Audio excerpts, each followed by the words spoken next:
Hello everyone, this is Greg from Mystery Honey. Today it's finally honey pull day. Hooray!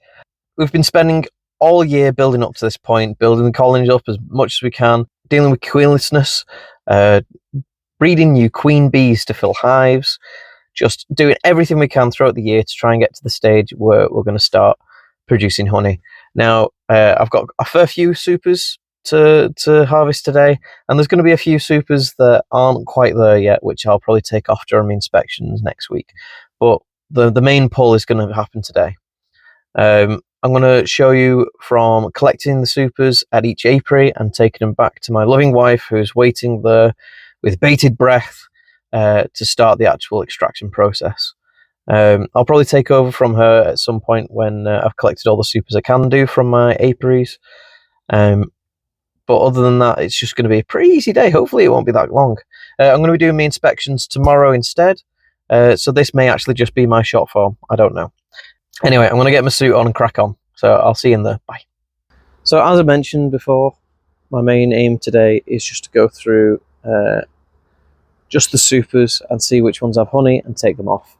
To evacuate the bees from there, you can use a few different methods. Usually get something called skateboards, and that can take maybe a day or so to get the bees down. Because I have just so many colonies, and because of the vast amount of excess equipment I would need to do that and use those boards, I use a method which is using a leaf blower. A few people don't like to use this, but it doesn't harm the bees in any way, shape or form, and any bees that are blown out will make their way back into the hive as well. It's perfectly safe. Done it for a few years now, and it makes the whole process much easier, not just on me but on the bees as well. It means I'm just going in, blowing the bees out. The bees crawl back into the hive. It's fine. When you use an escape board, you won't get all the bees out. Most will go down, but there'll still be some in there, and then what happens is you take them back home. They fly about inside the garage or your honey room, and they either sting you, they get stuck to windows because they fly to the window where there's more light, and then they just hang out there until they die, or they clump into a big thing, and it just becomes really ugly because all the bees, they're well away from their home. This way you're guaranteed to get the bees out. There's no stragglers or anything like that left behind, and you can just take it straight home and start extracting. The honey's still warm from the bees keeping it warm. There's no downside to this really at all. It's a bit loud, as you can hear, but other than that, the bees are fine. Right, I want to get cracking on. So with some of these supers, there will only be a few frames that actually have honey in them. That's because they were pretty minging when I put them in. And the bees have spent time cleaning them up, and they've only just started putting honey in. So as you can see, we've got nectar going in, but that's nectar, it's not honey. What you want to do is make sure that when you're harvesting honey, it is definitely honey. If you harvest, say, nectar or frames with a high percentage of water, then honey should have. I think it's about 14, 15. I think you can get up to 20 when it's heather honey, but 14, 15% water, that's what you want. If you get any more than that, then the honey can ferment. And if you start adding loads and loads of nectar into your settling tank, after adding all your honey, you'll literally ruin your whole batch. It'll all start fermenting, and you'll make some really, really expensive mead. But anyway, so as you can see, the bees are working on this. One of the quick ways of seeing if what is in there is honey instead of nectar, you do something called a shake test. So I'm just gonna, hopefully, I'm gonna just do a quick stop, and I'm gonna put it in slow motion so we can have a quick gander.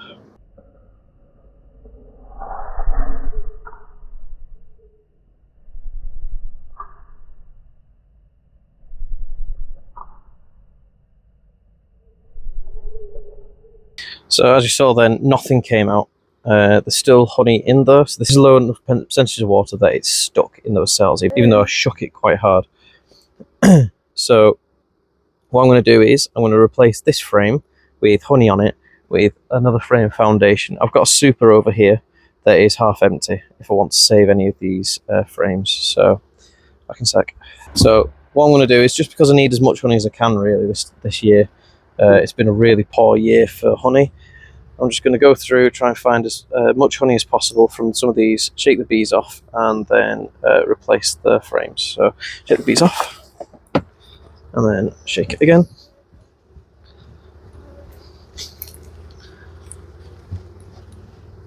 So I don't know if you saw that, some nectar fell out there. A few drips. Any frames that are fully capped, you don't have to do this with. They are, if once they're capped, they are the right percentage water. They are fully matured. It's only ones that are open like this. So anything like this as well, I will use my. I've got a piece of equipment that can measure the water in this. So what I'll do is take a scoop out of a few of these cells and I measure out how much water is in it. If it's less than 15%, that's when I extract it. If it's not, then it just goes back in the pile to come back up to the bees. So yeah. These bees have been particularly busy. Surprised by that.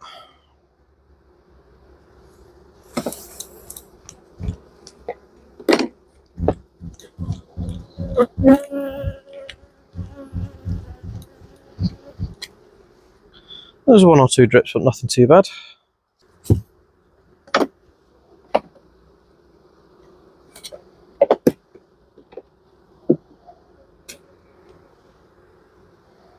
So this is already quite light, so I have a feeling that this one is just full of nectar.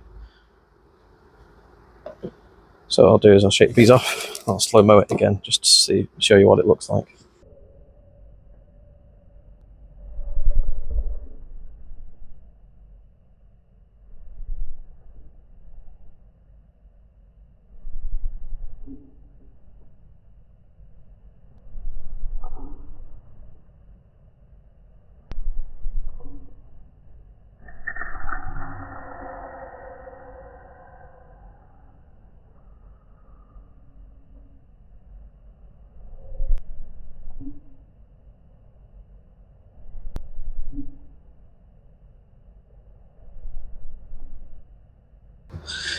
So as you saw, that frame was full of nectar. So I'm going to call it quits for these ones because chances are that these ones will be full of nectar as well. Leave this for a couple of weeks and see if there's any more honey I can get out of them. If not though, it doesn't matter. Right, on to the next ones. So this is probably going to be the first one that I have to shake the bees out, or rather use this on. The top super was put on during Formic Pro treatment, so it means I can't use this top super. So this super will go back to the bees. I'm not going to remove it from the bees at all. What I'm going to do is I'm going to take it off, take these off, and then put it back on. The bees are still cleaning this up. I may go through it and see if they've got any honey in there, but I very much doubt it. So we'll have a look.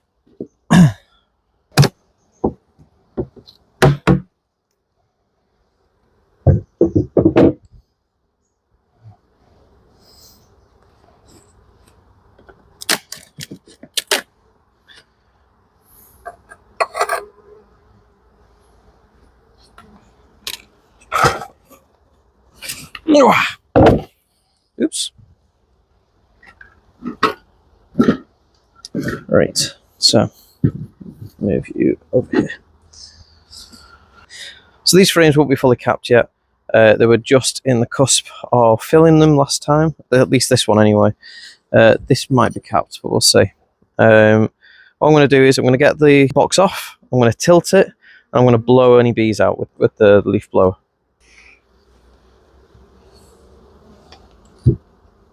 So if you see there, I've put a crown board for the bees to fly on, and it's going to act as a ramp. They'll make their way into the hive from there. Oh.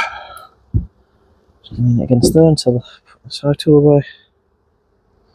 So there's another method you can do, and that's take the frames out individually and shake the bees off. That's another way of being 100% sure that there's no bees in here. But this is just a quicker method of doing it, especially when you've got loads of hives.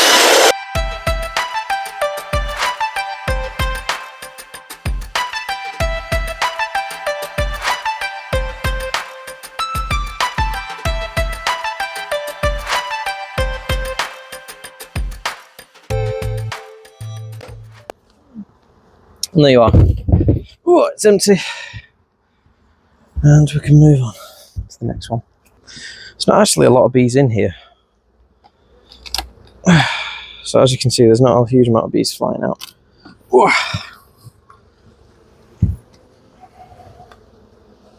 So this one's quite heavy, so I think this one's got quite a bit of honey in it.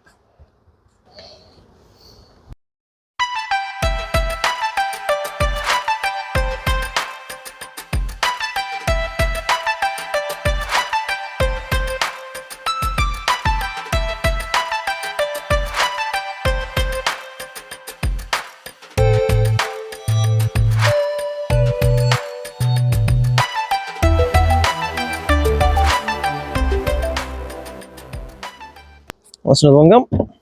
Cool. The next important thing is to make sure that you are putting the supers that you've just taken off somewhere that is sealed so the bees can't get to them. The reason for this is that the bees will rob out anything that they can get their hands on. So put that like that, and I want to get a roof to put on top of there just to make sure no bees can get in. Go on, you, back to you home. There you are. So bees can't get in there. There's no way in or out there now, so those supers are safe. Right, let's go close up that hive. As you can see, the bees have already made their way in, any that were straggling anyway. We have a few at the bottom here, which I'm just going to knock off. They're mostly drones anyway. Drones are a bit confused. But yeah, it's not caused any issues to the bees whatsoever. Everyone's relatively happy. We're just going to look at this super here, check the frames.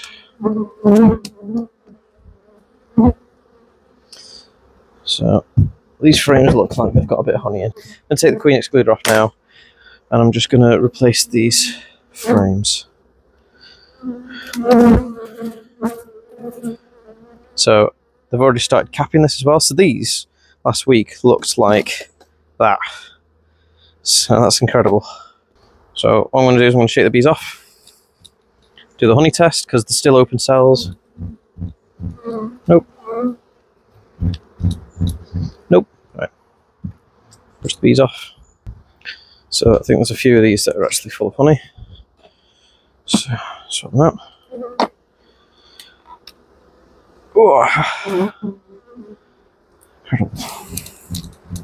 Quick check. That side's capped. So if you see a side and it's mostly capped like that, or at least half capped, then you know that the honey that's left in there is okay. It's got a low enough moisture count that they are capping it. So right.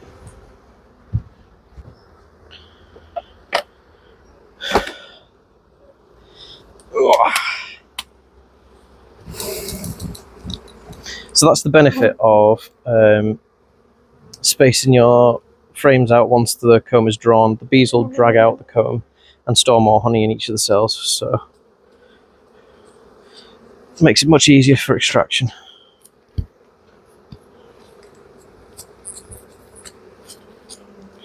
So something that you should note is, just because this is underneath the queen excluder, I just need to be careful that there's no eggs or larvae in these frames. If there is, then I can't use them. Again, that's mostly capped. That's half capped as well, so that's fine.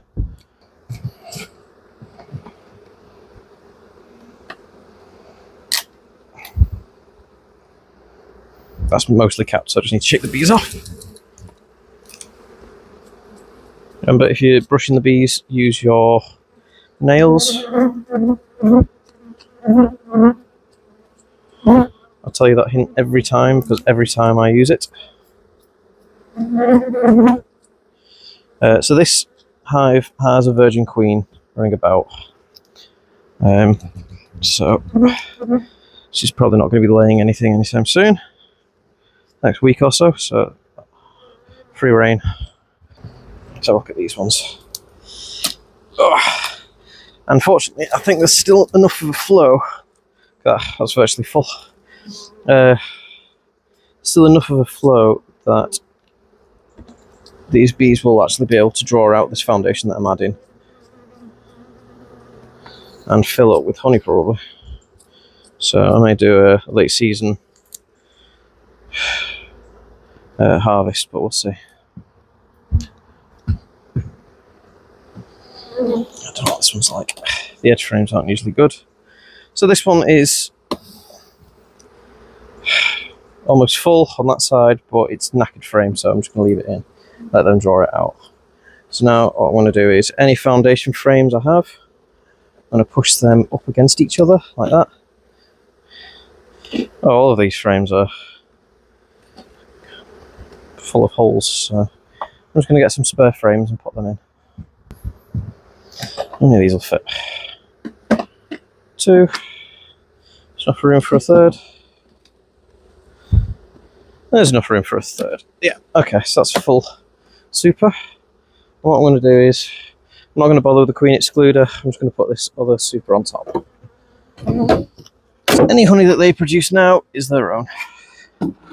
But this super alone that I'm putting on will suffice for the whole of winter, so they're going to have more than enough. Done.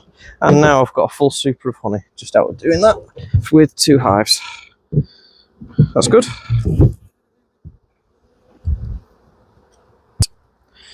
So again, I'm going to put that board there so the bees have somewhere to crawl up to.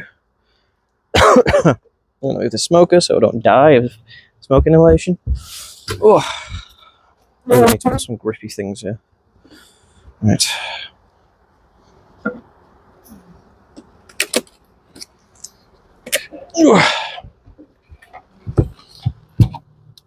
Right. Okay. So this is a good one because it's got some frames of some super frames that don't actually have any honey in them. So it means if I come to another hive where there's only a few frames that have honey in them and a few that don't, I can actually swap them out. So this is actually a good thing. Oh, right, let's blow these bees out.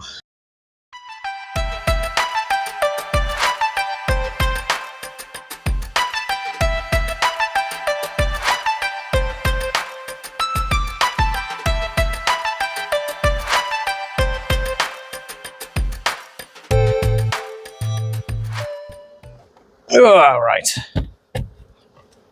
that's pretty cool. Now I did notice when I was opening the frames up to get in between them that 1 or 2 of these frames actually have some drone brood in them, which is a bit disappointing.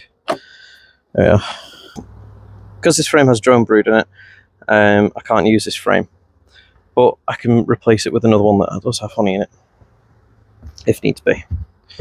So what I'm going to do is I'm just going to shift all of the usable frames to one side, which makes things easier for me when it comes to swapping them out. Go on, Droney, move out the way. There you are. Alright, so I've got 5 frames that I can swap out with another hive now. That's fine. I think that's done. I can take that queen excluder off now. This can just be a double brood box hive. Although, I can see quite a lot of white cappings at the top, so they could have actually started filling this with honey. Not me realising. Which is fine. Any honey that they produce now is their own. Yeah, so they've got quite a lot of honey, but quite a lot of brood, so I'm just going to leave them to it. Again, as I said, if I see any full frames of honey when I'm doing my inspections tomorrow, I'll swap them out. But for now, don't have to worry. Plus, by tomorrow, hopefully I'll have some brood frames and super frames that had honey in, but are now empty because I've spun them out. But anyway, that's that done. Next.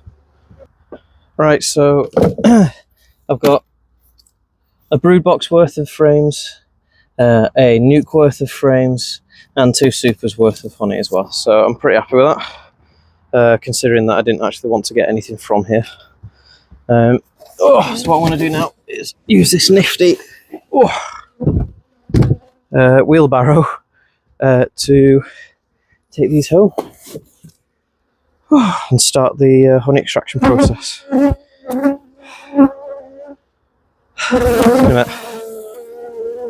Oh, you're heavy. Everyone, we're back at home now. I've brought those supers back from the mating apiary and I've brought them into the clean room. All dolled up, got our blab coats on, got our shoe covers on her nets just to make sure nothing goes into your honey. What we're going to do is we're just going to show you the quick process of what's going on, what Kat does to get the honey from these frames in here into the settling tank in there. Right. So Kat's just scratching the cappings off with an uncapping tool. I have got a brush tool down here, but I'm having a bit of issues with it at the moment, so I'll try and figure that out when I get back later. But look at the way she does it, speeding through these cappings. She grabs it, shakes it, and gets it into here. So this is the honey spinner. So we stick the frames in here, and it uses centrifugal force to drag the honey from the comb. So I'll show you it when it's turned on in a bit once Kat's filled it. Now that the honey spinner is full of brood frames, we're going to turn it on. So if you can turn it on, please, Kat. So what we do is we stick it on low at first, and what should happen is all the frames should all sink into their slots. But as you can see there, there's two that haven't. So what we're going to do is we're going to increase the speed just to 2 or 3, and that should slink back in its own time. Or it might just decide against it. There you go, I think it's done it now, yeah. So I don't know if you can hear the tink, tink, tink, tink, but that's honey flying out from the centrifugal force. So I don't know if you can see that. Little beads of honey hitting the sides of this spinner. So what we do is we keep it at a low speed for, what set we on? Right. For about 5-10 minutes, just to get the bulk of the frames that are really heavy out. And then we wait until no more honey is coming out at this speed, and then we just increase the speed a bit more. But as you can see there, you can clearly see that there are little strings of honey being flicked out against this wall. What happens is that all goes down to the bottom. You can already see a puddle forming at the bottom there. And then it comes out here where we just do a very loose strain. And from there, we go into here. This is our settling tank, which I have bodged a heating jacket on. What temperature are we at now? We're at 38 degrees C at the moment, but that should be dropping down because it's set to 36. And then what we do is, once we sieve it here, we scrape it every so often just to budge it to the side, so it means that if there's any wax blocking any of the holes in this sieve, we open them up again. And that's pretty much it. Right, I'm going to go and get some more honey supers for Kat.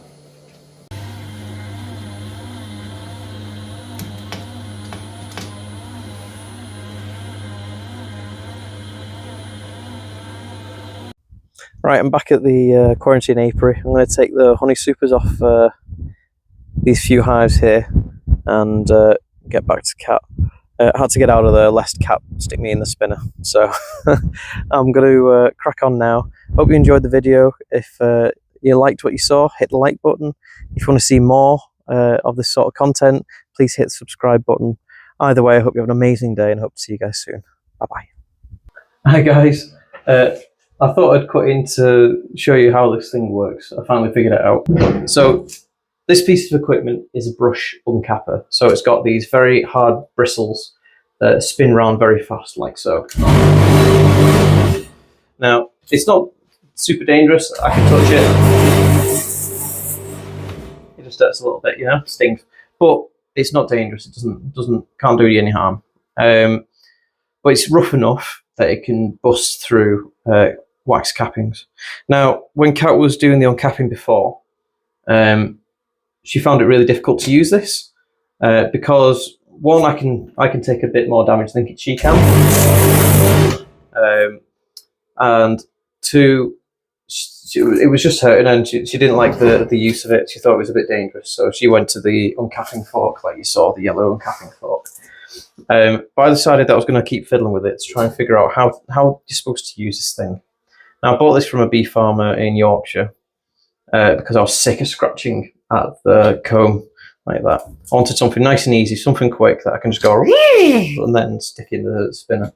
So I got this from Matthew, one of the bee farms in Yorkshire. But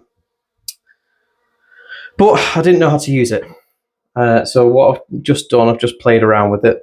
I don't know if you can see, you can't see the bottom of it, but it's getting a bit full of wax cappings and stuff like that.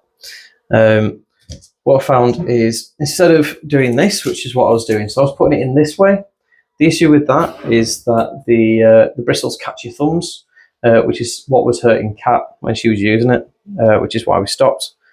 But what you're actually supposed to do, I had a bit of a brainwave while I was shaking out bees from me quarantine apiary, is you turn it on, you turn it like that.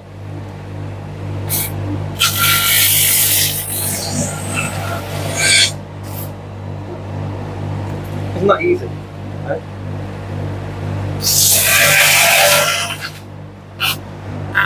Done. And then any that you miss, just to go a bit deeper, but how easy is that? Really easy. So yeah, I just thought I'd show you it in action anyway. I think it's a really cool piece of kit. I like it. It certainly made it quick for me anyway. 10 out of 10 would recommend. Right, I'm going to crack on. I've got 1, 2, 3, 4, 5, 6 more supers to do before I go to one of my production apiaries tomorrow. I ran out of time in the end. But yeah, I'll catch you guys later. Bye bye. So sometimes you get frames like this when you've been spinning. It's called a blowout. The honeycomb is too heavy. Generally it means that you've spun it too fast. In this case, the cappings weren't properly damaged. So what happened is there was a big bulk of weight and the centrifugal force yanked it and damaged it. So when it comes to stuff like this, best thing to do is just cut it out, pull the wax off, put it where you keep all the cappings. You'll smash it up, let the honey seep out on its own, and then clean the frame up. There you are, that's it. Just get rid of the wax. It's nice and easy. It's unfortunate, but it happens. Yeah, so it's nice and easy. I'd recommend getting one of these scrapers as well. So I just got a, what's it called? Viken. So it's just a plastic scraper. It's really useful because it damages the comb, but it doesn't damage the wood, and it doesn't damage any of the wires and stuff like that. So it's a good way of just scraping the comb out. It's also good for scraping sieves as well, to loosen them up and get rid of all the wax cappings that are blocking them. It's just a general good tool to have. Anyway, I thought I'd let you guys see.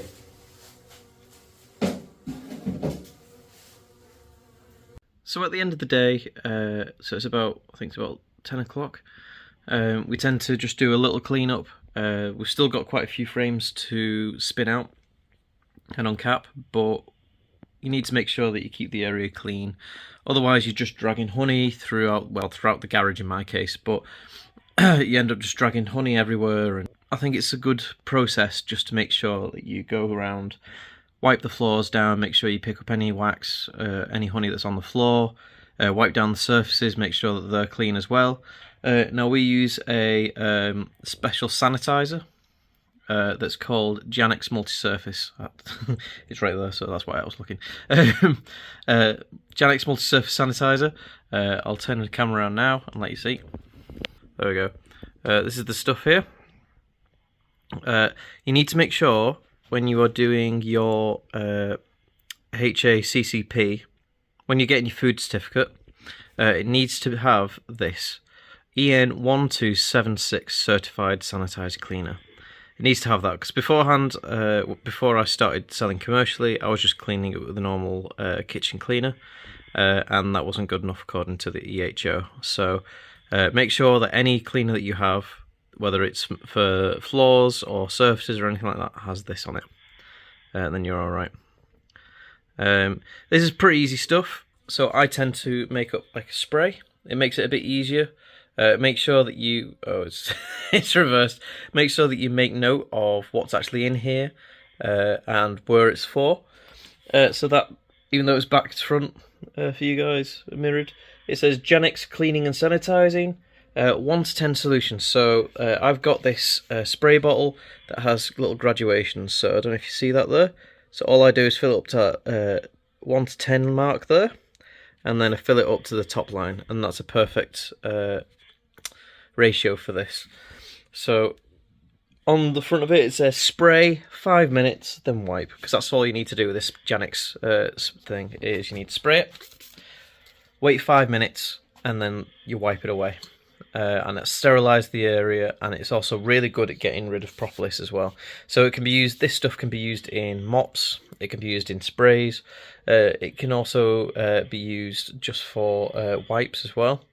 So if you just soak some wipes in it and then use that to clear the area, it's really good stuff, so I'd highly recommend it. If you are getting into the semi-commercial side, like I've done, I'd really highly recommend it. But yeah, so what I'm going to do now is I'm just going to mop the area. I'm going to get all kitted out again because I'm still in my t-shirt, and then I'm going to go mop the area. Right. I'll do the last bit of cleaning and stuff like that. I just put the spinner on with the last set of frames on full for a while, just to see if I can get any extra honey out while I'm waiting. Generally what I'm doing now is I'm just going around any sieves that have like wax or anything, no, blocking it, like this here. What I'm going to do is I'm going to scrape it out into one of my containers that has wax cappings in it. So at the moment I'm using the brush uncapper, but when Kat's doing it she prefers to use one of the gastronome trays that I use. So what I'm going to do is I'm going to scrape off these wax particles here from that sieve into my cat uncapping tray, and I'm going to put that underneath because Kat's going to be doing the majority of the uncapping and spinning tomorrow while I'm finishing off collecting the rest of the supers at my other apiaries. I've got a little bee on me. Oh, he's got it now. Hello. Bye-bye. So I don't know if you can see, but this room has quite a lot of bees in it. Yeah, it's just one of those things. Right, so not a bad haul for the first day. I've only done my queen mating apiary and my quarantine apiary. It's not particularly a huge amount of honey from those places, but it's not so bad. See if I can show you.